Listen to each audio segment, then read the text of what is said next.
Hello, good morning mga kabukid. Good morning, good morning. Napakaganda ng umaga ngayon mga kabukid. Umaga tayo. Kasi pupunta tayo doon sa sa isang farm. Kasi may kukunin tayong kunting pagkakitaan sa bukid. Kaya ito, napakalayo nito. Marapit to sa panoramic, mas sa mga palm oil na to. Malayo-layo na talaga to. Kaya mga kabukid, samahan nyo ako para makita nyo kung ang buhay dito sa bukid. Ako mga kabukid,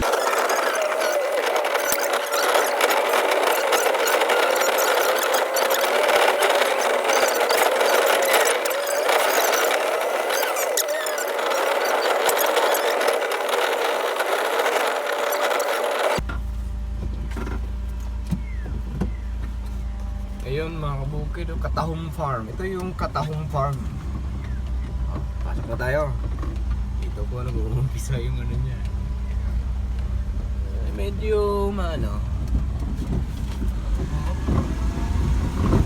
siya, mga mangga dyan.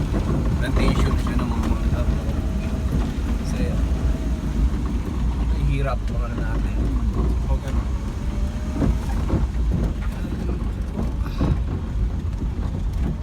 Pasok na po tayo sa kanyang farm. Yan mga kabukid. Tingnan mo yung farm niya. Bababa. Ganda niyan sa taas. Yan yung niya. Meron din siya mga manok. Yan yung niya. Ayun, ispan niya. Mga kabukid. Yan yung mga tilapia niya dyan. Yan yung bahay.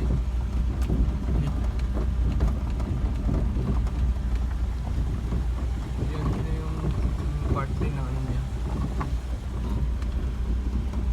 Gandang bahay.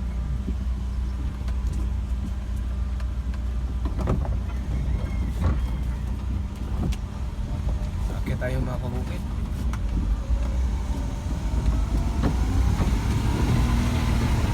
Huwag ko lang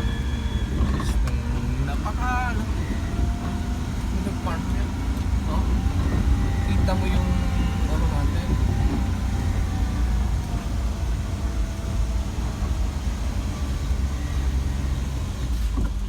Ano ba ginagawa? Kahoy. Ibutang. Ano man? Ang kuwaw lagi. Hello mga kabukid, dito na po tayo sa farm nila. Tinitingnan natin yung anong view ng farm nila mga kabukid. Yan po. Napaganda na sa taas po yung nila. Kaya meron pa yung year. Kaya mga kabukid, samahan nyo po ako. Dito po tayo, Ito sa pasok po tayo. Tayo, pwede pumasok? Ayan po yung nila. Ganda yung upuan. Maganda dito sa bukid kasi napakatahimik. Simple lang buhay pero tingnan mo si tatay. Simple masaya. Oh, masaya, di ba tay? Masaya yung natin sa bukid. Simple walang dito, walang Walang may peace of mind ka talaga. Mga kabukid. Ayan si ma'am. Kaya pasyal tayo dito kasi may kinuha tayo mga kabukid, Tapos tingin din tayo sa mga niya. Kasi marami daw siyang dito. Balita ko may maraming si tatay, may mga tilapia, may mga may buhaya. may buhaya ka rin tayo. Kaya titingnan natin yung ni tatay, Ni buhaya. Kaya hindi ako masyadong kaya pasyalan natin yung February mo tilapia mo tay. April. Ito yung mga tanim niya mga kabukid Ayan Ito yung mga manok niya na ang itlog nito tay? Paitlogan ni mo? Ang itlog na nga yan Makal nagkakuha ng makal Yan, meron siyang itlogan para hindi na bibili ng itlog. Kasi sa bukid talaga mahirap mamalengke. Kaya nga ako minsan, mga kabukid, pag ako nag-grocery, isang buwanan na. Kasi pero maganda tong ginagawa ni tatay. Hindi na siya bibili ng itlog. Kasi may paitlogan na rin siya for... Kayo lang ang tatay? Kayo lang ang gumagamit? Pang sarili na. Pang sarili. Yun ang yun din ang maganda mga kabukid pag dito ka sa taas kasi. Pag bibili ka, magkano ng isang itlog ngayon? O 10, 12 no, tatay no. Parang ganun. Kasi, ang 300 data yung isang tray. Nandito yung mga stock niya mga kabukid oh. Pagkain ng mga Pagkain ng mga ano. boy. Dito oh, may saging tayo mga kabukid na libre oh. Dito yung ibang ano no, yung ibang mga ano niya, mga manok. Ayan mga kabukid, napakaganda po dito. Oh. Yan po yung ano niya, source of water, ano mga kabukid. Kaya hindi ako masyadong naka-prepare kasi umaga pa lang malis na ako sa bahay. Kaya ito yung magandang ano, lugar niya. Nakita mo yung mga palm oil diyan, mga kabukid, ayan. Yan. Dito yung ano niya. Gusto yung anong bahay din. Kaya maganda po dito. Kaya yan mga kabukid, no? Ito po yung ano niya.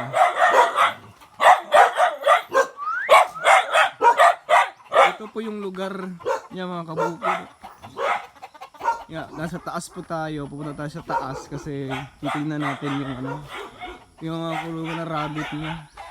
Ito yung plantation yun ng ano. Simpleng ano, pero malaki to kasi ito mga kabukid is ano, timberland po ito. Timberland. Ang ano ng timberland is parang wala siyang papel pero ang government kaya kayong tumira dito. Ayan oh. Yan po yung ano natin mga kabukid. Yan yung sa taas niya, yung bahay niya dun sa baba. Laki din yung bahay niya. Dun sa ano, yung farm. Dito, ito yun na yung mga ano niya. Oh. Nandito. Napaka ano. Ito yung pabo. Manok. Mga ano mga kabukid. Yan po. Tingnan niyo po ang lugar na paganda. Mayroon siyang mga baka rin dito mga kabukid. Ganito yung sit up niya sa farm niya. Mga kabukid. Kaya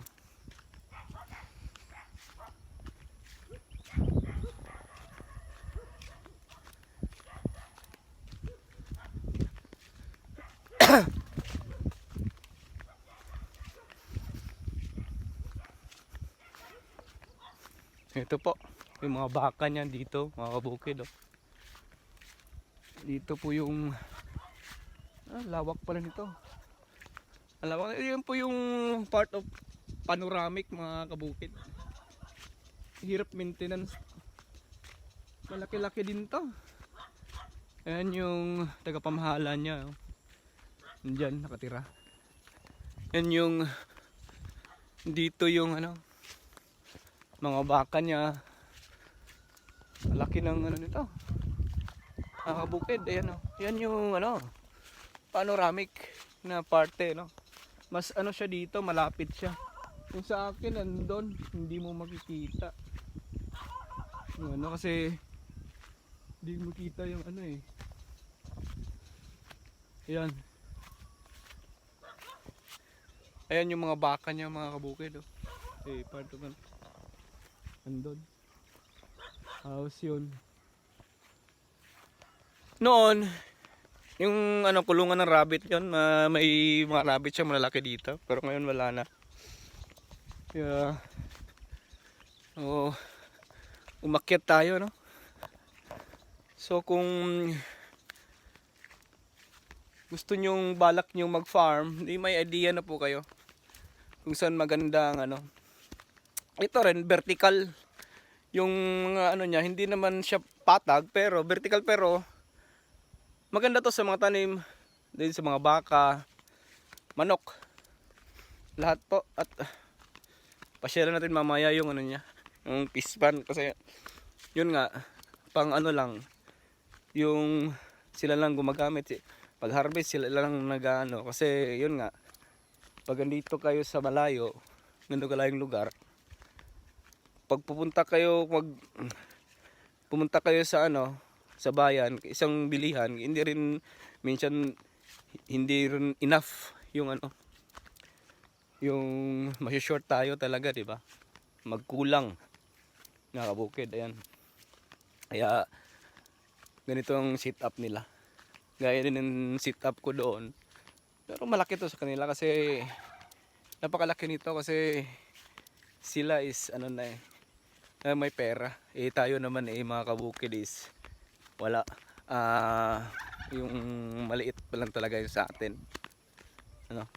Kasi yun nga ang ato sa atin budget. Wala pa tayo talagang ganyang kalaki na ano na budget mga kabukid, ano? Ito, gandang lugar, oh. Malayo. Kasi yun nga, salamat mga kabukid.